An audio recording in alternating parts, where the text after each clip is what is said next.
आप जुड़े हैं देवेंद्र की न्यूज़ एनालिसिस यानी डीएनए चैनल से। यूट्यूब के इस चैनल पर आज का ये पहला वीडियो है और इस वीडियो में बात उस सबसे महत्वपूर्ण मुद्दे की, उस सबसे ज्वलंत मुद्दे की जो इस समय दुनिया से ज़्यादा भारत को परेशान कर रहा है। ये मुद्दा है कोरोना वायरस का और हम सभी जानते हैं कि इसका खौफ कहीं न कहीं हर किसी के मन में घर किए हुए बैठा हुआ है। पिछले साल जब कोरोना महामारी शुरू हुई थी, उस दौरान भारत ने जिस तत्परता से लॉकडाउन लगाया और जिस तत्परता से, जिस तेज़ी से केंद्र सरकार ने कदम उठाए, साथ ही साथ राज्य सरकारों ने भी त्वरित कार्रवाई की। ऐसी आशंका पिछली बार 2020 में मार्च में जताई गई थी कि भारत में अगर ये महामारी ज़्यादा फैलती है यानी कम्युनिटी स्प्रेड होता है, तो इस महामारी को रोक पाना मुश्किल होगा क्योंकि भारत की आबादी दुनिया की सबसे बड़ी आबादी है।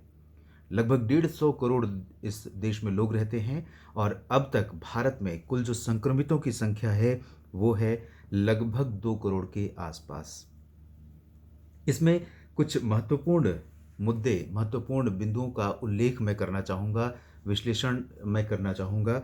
वो ये कि भारत में जो पॉज़िटिविटी रेट है, जो मामलों का पॉज़िटिविटी रेट नहीं बल्कि जो कुल मामले हैं, उनको 10 मिलियन प्रति मिलियन यानी प्रति 10 लाख कितने मामले भारत में हैं और दुनिया के अन्य देशों में है, इसका विश्लेषण करते हैं।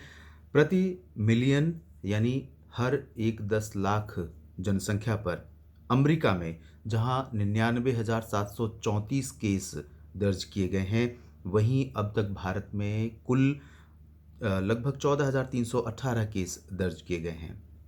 आप अंदाज़ा लगाइए, भारत और दुनिया के अन्य देशों की तुलना कीजिए तो भारत में ये दर बहुत कम है। इसके अलावा उन देशों की बात हम करेंगे, ब्राज़ील, फ्रांस, टर्की और रसिया की, जहाँ पर प्रति 10 लाख जो संक्रमित व्यक्तियों की संख्या है, वो भारत की तुलना में कई गुना ज़्यादा है। रसिया में 33,000 है, जबकि टर्की में 57,000 है और फ्रांस में 86,000 फ्रांस में 86,000 है, तो ब्राज़ील में लगभग 69,000 है और भारत में है 14,318 लोग हर एक 10 लाख की आबादी पर यहाँ पर संक्रमित है।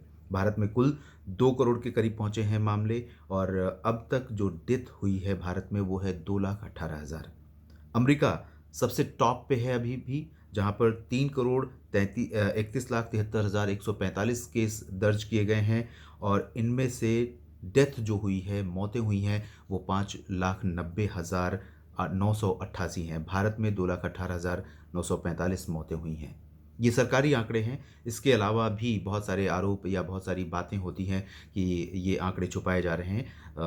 आमतौर पर इन बातों को ज़्यादा हवा नहीं देना चाहिए क्योंकि सरकार की पूरी कोशिश होती है कि महामारी जैसी आपदा की स्थिति में किसी भी तरह के आंकड़ों से छेड़छाड़ न हो, ताकि रियल फैक्ट, रियल डेटा सरकार के सामने रहे, सरकारी मशीनरी के सामने रहे, ताकि उसके आधार पर जो अगला कदम है, जो अगली कार्रवाई है, वो की जा सके। तो बहुत तरह की विसंगतियां रही हैं पिछले साल के पीक से, पिछले साल की जो लहर थी वेव 1 और वेव 2 की, इन दोनों के बीच में बहुत विसंगतियां रहीं, बहुत पॉजिटिव चीज़ें भी इस बार हुईं। जैसा कि पिछली बार हमारे पास जो हेल्थ इंफ्रास्ट्रक्चर था, स्वास्थ्य संबंधी बुनियादी ढांचा था, वो कोविड जैसी इस महामारी से निपटने के लिए बिल्कुल अपर्याप्त था। ऐसे में लॉकडाउन एकमात्र उपाय था और उसने हमें बचा लिया था।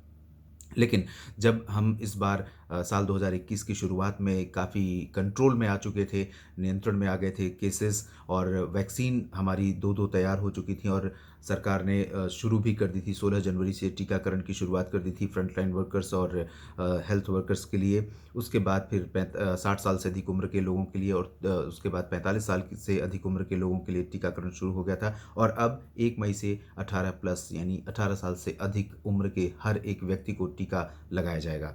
टीके की उपलब्धता को लेकर इस समय बहुत तरह के सवाल उठाए जा रहे हैं और बहुत तरह के आरोप लगाए जा रहे हैं। लेकिन भारत की आबादी बहुत बड़ी है। जब भारत में स्थिति नियंत्रण में थी, उस दौरान टीकों का बड़ी मात्रा में निर्यात किया और साथ ही साथ उन गरीब मित्र देशों को मदद के रूप में भी टीके पहुंचाए जिन्हें इसकी बहुत ज़रूरत थी।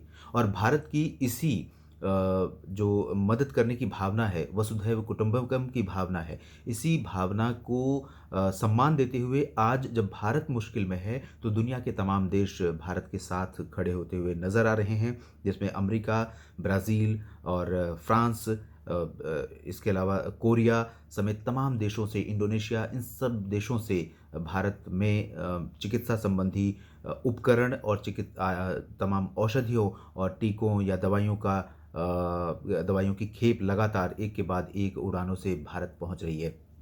इस बीच राहत की बड़ी खबर ये भी है कि स्पुतनिक वी, रूस से आने वाली जो वैक्सीन थी, रूस में जिस वैक्सीन का डेवलपमेंट किया गया, जिसके बारे में काफ़ी अच्छी राय है लोगों की, स्वास्थ्य विशेषज्ञों की, वो स्पुतनिक वी की पहली खेप भारत में हैदराबाद पहुंच गई। पिछले 48 घंटों पहले ही हैदराबाद में पहुंची ये खेप, और भारत की जो कंपनी है, दवा कंपनी डॉक्टर रेड्डीज़, उसके साथ उसका कोलैबोरेशन है। उसको किस तरह से वितरित किया जाएगा, किन राज्यों को दिया जाएगा, उसका निर्धारण सरकार और इस एजेंसी के द्वारा सामंजस्य से, तालमेल से इसका फैसला किया जाएगा। साथ ही साथ आज एक और बड़ी राहत की खबर ये आई कि अमेरिका के जो बाइडेन प्रशासन ने एक महत्वपूर्ण कदम उठाते हुए लगभग 2 करोड़ की जो टीके की खेप थी, उन्होंने जो ऑर्डर किया हुआ था, उसे भारत को आपूर्ति उसकी करने की जो स्थिति है, करने का आदेश दिया है।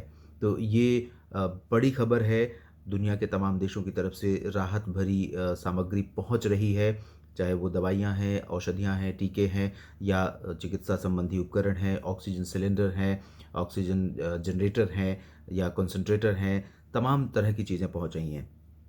लेकिन यहाँ पर महत्वपूर्ण ये हो जाता है कि हमें क्या करना है। एक आम नागरिक के नाते हम सरकार से या व्यवस्था से अपेक्षाएं करें, उम्मीदें करें, वो अपनी जगह एक सवाल है। लेकिन एक नागरिक के तौर पर आपकी और हमारी जिम्मेदारी क्या बनती है? किस तरह से हम इस महामारी से अपने देश को बचा सकते हैं? सरकार ने और सरकार की तमाम एजेंसियों ने बहुत शुरू से साल 2020 के मार्च-अप्रैल से ही बार-बार ये कहा कि 3-4 नियम हैं जिनका पालन करना है और अपने आप को कोविड से बचाना है। सबसे पहली बात ये है कि अगर हम बाहर निकल रहे हैं और कोरोना वायरस को अपने साथ लेकर घर नहीं जा रहे हैं, तो हमारा परिवार सुरक्षित है। और हम बाहर निकलते हुए कोरोना वायरस से कैसे प्रोटेक्ट हो सकते हैं? क्लोज एनवायरनमेंट में जब भी रहें, आप इस मास्क को इस तरह से लगा कर रखें पूरी तरह से। और यहाँ पर ये जो पोर्शन है, इस पोर्शन पर आपका जो मास्क है बिल्कुल पैक होना चाहिए, यहाँ खुला नहीं होना चाहिए, नीचे भी पैक होना चाहिए, इधर भी पैक होना चाहिए। और एम्स के निदेशक डॉक्टर रणदीप गुलेरिया ने कुछ दिन पहले ही आगे आकर कहा था कि इस समय स्थिति इतनी भयावह है कि अगर आप घर में भी हैं तब भी मास्क पहने। इसकी संजीदगी को समझिए, इसकी गंभीरता को समझिए। एक बहुत बड़े हॉस्पिटल का एक बहुत ज़िम्मेदार अधिकारी, डॉक्टर आकर सामने लोगों से अपील कर रहा है कि घरों में भी अगर आप रहें तो मास्क पहनें, और साथ ही साथ उन्होंने ये भी अपील की कि घर से बाहर अगर आप निकल रहे हैं तो डबल मास्क पहनें, यानी 2 मास्क ज़रूर पहनें। तो आपको मैं बता दूं कि मैं भी 2 मास्क, मैं इस समय बाहर हूँ, घर से बाहर निकलता हूँ तो इस तरह से मैं 2 मास्क लगाता हूँ। ये 2 मास्क लगाने से जो संभावना है, प्रोबेबिलिटी है या आशंका है, वो आशंका बहुत कम हो जाती है। और इसी तरह से हम इस वायरस की चेन को रोक सकते हैं, चेन को ब्रेक कर सकते हैं। या बहुत सिंपल सा उदाहरण है, बहुत सिंपल सा लॉजिक है। आप में से बहुत सारे मित्र हैं जो समझते हैं इस बात को कि इस वायरस को आगे बढ़ने से किस तरह से रोकना है। लेकिन बहुत सारे हमारे मित्र ऐसे हैं, हमारे देश के नागरिक ऐसे हैं जिनको लगता है कि उनकी अपनी इम्यूनिटी, उनका अपना जो प्रतिरक्षा तंत्र है अपने शरीर का, वो इतना मजबूत है कि उसे कोरोना वायरस कुछ नहीं बिगाड़ पाएगा उसका। मान लिया, बिल्कुल सही बात आप कह रहे हैं। लेकिन आपको ये भी सोचना होगा कि आपकी इम्यूनिटी भले ही अच्छी है, लेकिन ये कोविड कैरियर बनने से नहीं रोकेगी। कोविड, वो आपको कोविड से लड़ने के लिए आपकी मदद कर सकती है, लेकिन कोविड आपके अंदर जा सकता है। और अगर कोविड आपके अंदर चला गया, कोरोना वायरस अगर आपके नाक या मुंह के द्वारा आपकी श्वास नली में और फेफड़ों में चला गया, तो आप कोविड कैरियर हो गए। और कोविड अगर आपके शरीर में है तो आप उसे दूसरों को दे सकते हैं। और सपोज कीजिए कि आपके अपने घर में आपके अपने माता-पिता या अपने दादा-दादी या बच्चे जिनकी इम्यूनिटी कम है, या कोई भी, किसी की भी इम्यूनिटी कम हो सकती है, उम्र और उसका जेंडर से कोई रिलेशन नहीं है। अगर कोविड कैरियर आप हैं और किसी भी को आप ट्रांसफ़र करते हैं, तो आपने एक चेन बना दी, और फिर जिसको आपने दिया, वो फिर किसी और को दे सकता है, और इस तरह से ये चेन लगातार बनती जाती है। तो अपनी इम्यूनिटी पर भरोसा रखिए, ये बहुत अच्छी बात है, और ये आत्मविश्वास, ये मज़बूती इस महामारी से लड़ने में आपकी मदद करती है। लेकिन यहीं पर आपको मैं आगाह कर दूँ कि अगर आपने इसको इस तरह से फैलाया, तो जिनकी इम्यूनिटी कम है, उनकी जान के लिए आप खतरा पैदा कर सकते हैं। आप नहीं जानते हैं कि आप कितना बड़ा अपराध मानवता के खिलाफ कर रहे हैं। ऐसे में आपको बहुत ज़्यादा अलर्ट रहने की ज़रूरत है। आपको ये ध्यान रखना है कि आप मास्क पहने जब भी बाहर निकलें, और अपने हाथों को बार-बार धोते रहें, लोगों से दूरी बनाए रखें, और साथ ही साथ महत्वपूर्ण ये है कि अगर आप कुछ भी टच करते हैं, यहाँ टेबल टच करते हैं, पेन टच करते हैं, या इस आर्टिकल को टच करते हैं, तो इस पर अगर वायरस का इफ़ेक्ट है, तो इसके बाद आप अपने आँखों को ना छुएँ, अपने नाक में अपनी उँगलियों को ना डालें, अपने मुँह में उँगलियों को ना डालें, और जब भी घर पहुँचे तो इन सब चीज़ों को वॉश करें, कपड़ों को धुलें, मास्क को धुलें, और अपने हैंड को ठीक ढंग से सैनिटाइज़ करें, या फिर अच्छे मेडिकल क्लीनर से हाथ को साफ़ करें। इस तरह से आप कोविड की जो श्रृंखला है उसको ब्रेक करते हैं। और दूसरा जो महत्वपूर्ण मुद्दा आता है, बहुत सारे लोग ये सवाल उठा रहे हैं कि वैक्सीनेशन के बाद भी कोविड पॉज़िटिव हो रहे हैं लोग, और मर भी रहे हैं। तो आपको ये भी बता दें कि जब हमारे शरीर में जो प्रतिरक्षा प्रणाली है, इम्यूनिटी सिस्टम है, उस सिस्टम को मज़बूत करने के लिए ही वैक्सीन दी जाती है। वैक्सीन अंदर जाकर काम करती है, ना कि वो किसी तरह से बैरियर बन जाती है। तो अगर आपने बिना मास्क के बाहर घूमने का जो सिलसिला है उसको जारी रखा, तो आप कोविड वैक्सीन लेने के बाद भी कोविड पॉजिटिव हो सकते हैं, और कोरोना वायरस आपके शरीर में प्रवेश कर सकता है। तो अंदर तो चला गया, उसके बाद आपकी अपनी जो प्रतिरक्षा प्रणाली थी, साथ में कोविड वैक्सीन ले ली। कोविड वैक्सीन क्या करती है कि आपके शरीर में जो खुद रोगों से लड़ने के लिए लड़ाके मौजूद हैं इम्यूनिटी सिस्टम के अंतर्गत, उन्हीं को और सशक्त बनाती है, उन्हीं को मजबूत बनाती है। और वो मजबूत हो गए, आपकी लड़ाई बहुत अच्छी रही, आप लड़ लेंगे, आपके जो प्रतिरक्षा तंत्र में मौजूद सैनिक हैं, आपके एंटीबॉडी हैं, वो कोरोना वायरस से लड़ लेंगे, और कोरोना वायरस आपको कुछ भी अफ़ेक्ट नहीं करेगा, आप सुरक्षित हो जाएँगे। लेकिन आप पॉज़िटिव हो सकते हैं। पॉज़िटिव हो सकते हैं, तो आप किसी को फिर से ट्रांसफ़र कर सकते हैं, यानी कि श्रृंखला बनी रह सकती है। तो अगर आपने वैक्सीन ले ली है, उसके बाद आपको ये लगता है कि आपको मास्क लगाने की ज़रूरत नहीं है, तो ये आपकी बहुत बड़ी गलतफ़हमी है। आप फिर से मैं आपको आगाह कर दूँ कि कोविड वैक्सीन लेने के बाद भी आप कोरोना को कैरियर हो सकते हैं, कोरोना स्प्रेडर हो सकते हैं, और कोरोना की जो चेन है उसको आप लगातार उसको श्रृंखला को बनाए रखने में एक पार्ट बन सकते हैं। तो वैक्सीन आपने ली है या नहीं ली है, मास्क आपको लगातार पहनना है, भीड़-भाड़ से बचना है, और अनावश्यक घरों से बाहर क्यों निकलना? कुछ समय के लिए, अभी हाल ही में एक बहुत अच्छा वीडियो वायरल हो रहा है, जिसपे कुछ समय के लिए अपने जो उमंगें हैं, और बाहर निकल कर घूमने या खेलने, जॉगिंग करने, या लोगों के बीच जाने, बाज़ारों में जाने की जो ललक है, उस पर कुछ समय के लिए ढक्कन लगा लीजिए, उसको बंद कर लीजिए। अभी कोई ज़रूरत नहीं है। साँसें अगर सुरक्षित रहीं, जीवन अगर सुरक्षित रहा, तो आगे बहुत सारे मौके आएँगे जब इस तरह से खुलकर फिर जिएँगे, और फिर से मौके आएँगे जब आप पूरी आज़ादी से, जिस तरह से सामान्य जीवन पहले जीते थे, उसी तरह से फिर से जिएँगे। तो यहाँ पर इस विश्लेषण में मैं यही बात करना चाह रहा था बेसिकली, कि किस तरह से इस चेन को रोकना है।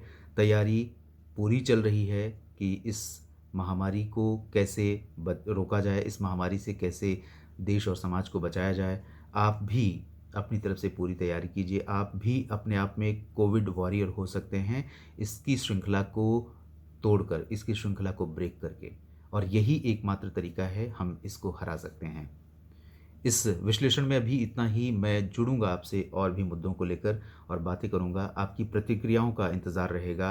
आपके फीडबैक ज़रूर कमेंट बॉक्स में लिखिएगा।